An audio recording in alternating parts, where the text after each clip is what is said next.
Assalamualaikum warahmatullahi wabarakatuh. Bagaimana kabarnya calon ASN 2020?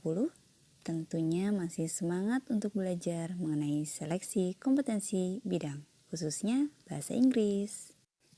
Hari ini kita akan membahas 10 soal seleksi kompetensi bidang bahasa Inggris dengan penjelasannya.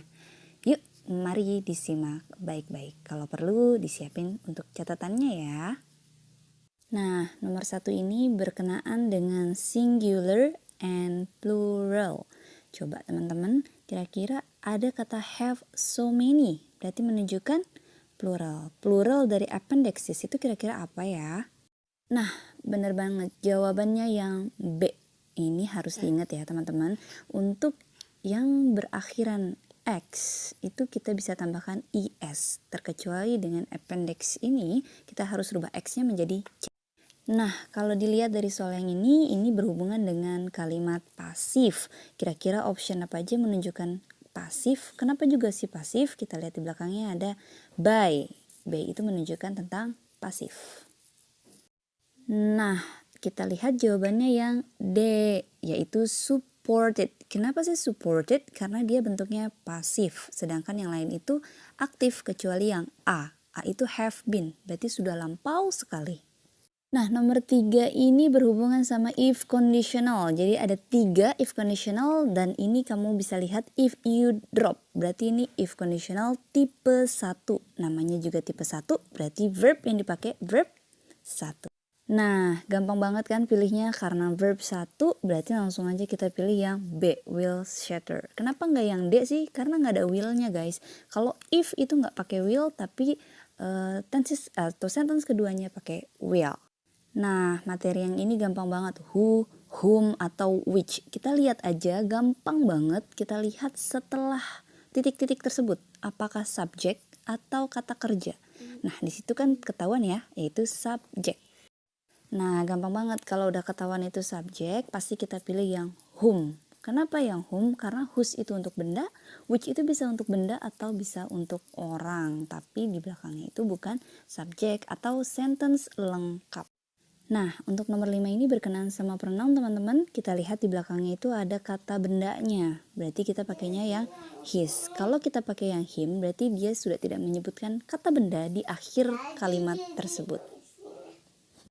Nah, materi selanjutnya ini adalah kata sifat yang menyifati suatu benda. Kita bisa lihat ya, ini film yang menakutkan atau film yang ditakuti.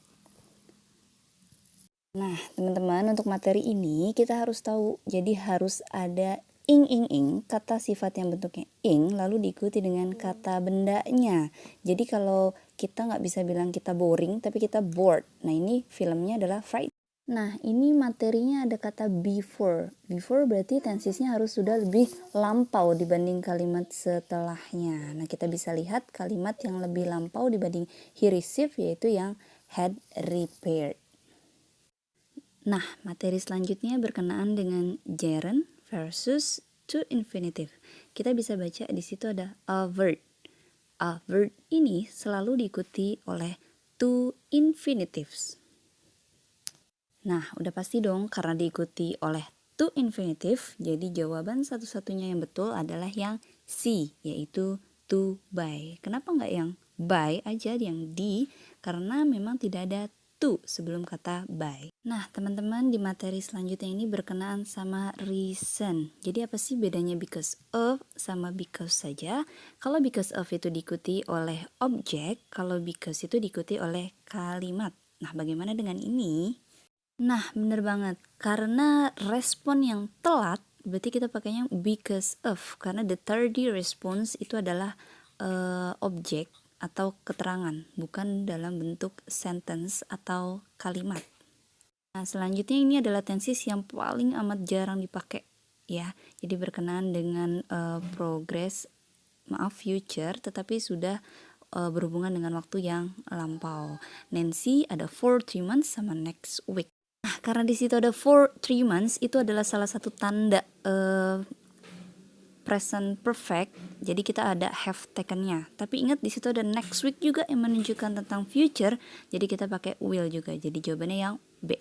Nah, teman-teman, kita sudah bahas 10 soal SKB Bahasa Inggris hari ini. Mudah-mudahan besok atau nanti sore kita bisa bahas paling tidak 10 lagi karena practice makes perfect. Mudah-mudahan kita semua sukses dan menjadi ASN di tahun 2020 ini. Tetap semangat semuanya, salam sehat, salam semangat. Wassalamualaikum warahmatullahi wabarakatuh.